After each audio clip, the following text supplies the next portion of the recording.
We are back in the 207 kitchen at our main studios with Lynn Archer, the owner and chef at Archer's on the Pier in Rockland, making a dish called Tuscan chicken. What's this all about?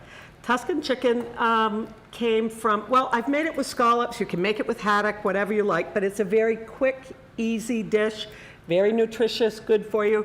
And one of the things that you know that I've been doing. We're going to talk about that. Let's get the meal started, okay. the cooking started, and then we'll talk about how this dish came about and some other dishes that you're showing us in the 207 kitchen. What have you got here? Just some garlic going? A couple tablespoons of minced garlic. Right. And a couple of tablespoons of olive oil. Okay. And what we're going to do is we're going to brown up our chicken thighs.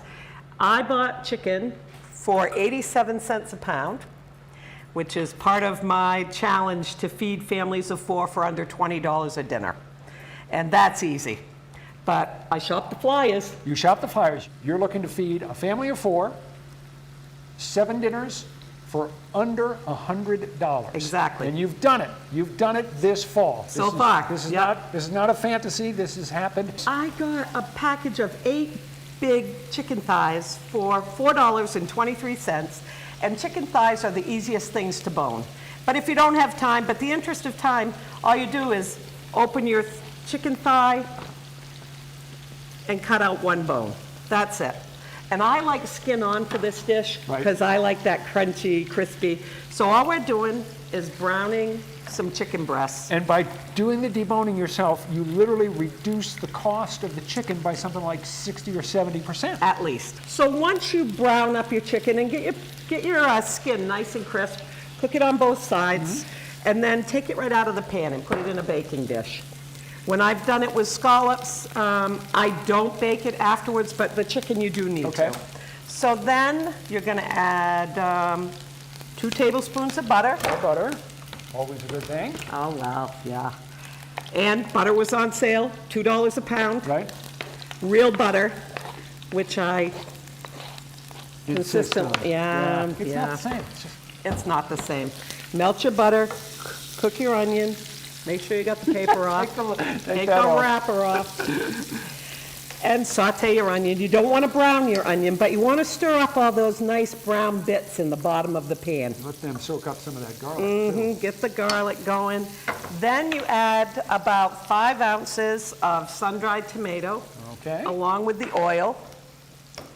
I don't want a lot of that oil. Okay. But the flavor for sun-dried tomatoes, delish. Yeah, and a great aroma too. Yep, wonderful. Right there. I mean, hits you. Really, really, really good. So that's it. Then you're going to add 3 cups of fresh spinach until it wilts down, and it looks like a lot. It's going to shrink down to a whole lot smaller. A little Italian seasoning, about a good tablespoon.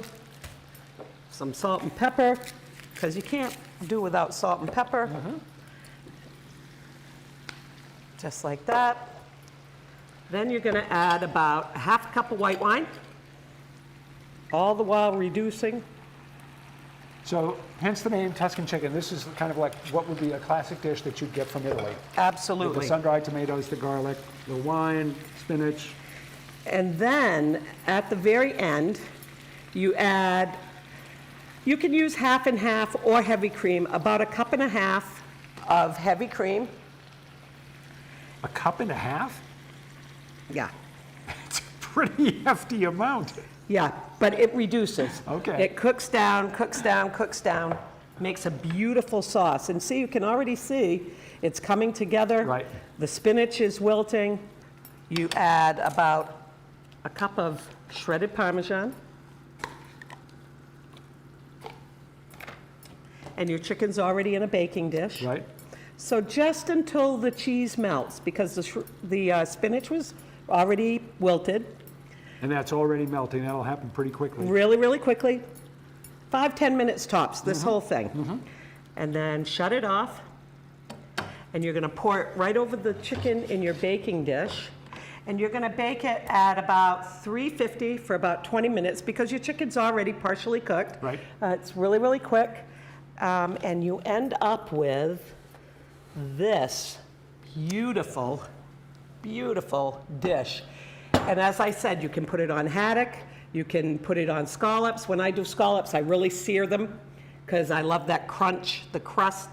Haddock, cook it a little bit in the pan and then pour it over the top.